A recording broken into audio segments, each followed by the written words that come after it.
The heroes of today's age are not gone, but they are invisible. Since I was young, I've looked at myself as having higher morals than the world around me. I believe in perfect honesty, I believe in integrity, chastity, and other high moral codes and characteristics. I don't even cuss, I've never tried drugs or alcohol, and strive for complete moral uprightness, even in my thoughts. I believe in being kind, respectful, even chivalrous. And while I live these moral codes, I sometimes find myself believing I am the only one that does. It seems as though the world is turning away from morals. Dr. Edward L. Rubin, in his 2015 book, Soul, Self, and Society, talks on this dilemma. He explains that morals are not being done away with in today's society. Only people's morals are changing from traditional morals to morality of self-fulfillment. Page 2, he says, the traditional morality urges people to direct their private actions to the salvation of their souls, deny themselves the pleasures of the present, while the new morality urges people to develop a life plan for themselves that will maximize those present pleasures over the extended course of their existence. I've seen this in especially my own generation, an evolving of morality. So as I read Beowulf and Sir Gawain and the Green Knight, I was impressed by their morality and chivalry. Sir Gawain was described as free-giving and friendly first before all, and chastity and chivalry ever changeless and straight, and piety surpassing all points. How often are our heroes today described the same, with TikTok celebrities and movie stars and even our fictitious heroes like Batman and Iron Man that sleep with a variety of different women? Even today, our presidents are lacking much in traditional morals. What happened to presidents like Washington and Lincoln, who were moral and upright, honest, and kind? Beowulf was also described as strong and loved by his people. He followed through. He was brave and loyal beyond compare. In the end, when he dies to acquire a treasure, he says, I sold my life for this treasure, and I sold it well. Take what I leave, lead my people, help them. Even in his dying moments, he was not worried about himself, but about the people around him. More can be said on Sir Gawain's goodness too. If he followed modern ideologies and morals, certainly he would have given in to temptation more easily. In fact, he was placed in a position where he could have chosen differently and likely with no consequences, but he didn't, because his morals were high and he chose to do the right thing. The other thing that impresses me about Sir Gawain is his recognized imperfection. No one is perfect. Sir Gawain even wasn't.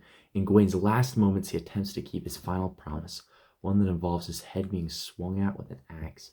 In that moment, as the axe comes down, he, quote, flinches and moves out of the way of the axe despite his great integrity. In Mark Miller's 2010 article, The Ends of Excitement in Sir Gawain and the Green Knight, he says, in the earlier moment, Gawain succumbs to fear, and in so doing betrays nearly everything that constitutes his chivalric identity. In the later moment, however, by holding still, Gawain returns to himself, manifesting his integrity by holding himself to his word and by making good both on his sacrificial commitment to his Lord and on the representational burden that has been placed on him. In short, by doing his duty. End quote. There we see that even Sir Gawain has imperfections, that even Sir Gawain went against his most esteemed characteristic, but in the end he overcame this imperfection, and then most admirable of all, was not afraid to admit it to his comrades at home, and he even created a token to never forget the mistake he made, to remember it always and to help himself be better. So is that it then, though? High traditional morals are over? We're destined for a world of immorality and self-indulgent, a world where people don't have kids because it's too much work, a world where people lie whenever they want, say whatever they want, have sex whenever and with whomever they want, and do whatever they think necessary to avoid accountability and maximize instant pleasure. What do you think? Is this where we're headed? Are all the Beowulfs and Sir Gawains gone? Or are there still moral giants out there? Are they just invisible? Let me take a step back. In the time of Beowulf and Sir Gawain, the challenges and trials they faced were similar to our day. We're still humans after all, but also different. The challenges we face now are less visible. Instead of facing battles and monsters, we now face things like mental illness and quiet integrity, what we do on our computers and what we say when we are almost just anonymous counts in the YouTube comment section. So, are all the moral giants gone today? I think not. But because of their quietness, because of their humility and their goodness, they do not appear in the news headlines or in People's Magazine. They're out there, but they're living lives of their own. They seek no outward attention. They're good and true in simple, unnoticeable ways. From the heroes of literature like Beowulf and Sir Gawain, we can learn much about goodness and strength. In turn, we can begin feeling ashamed of our society and the discard of traditional morals.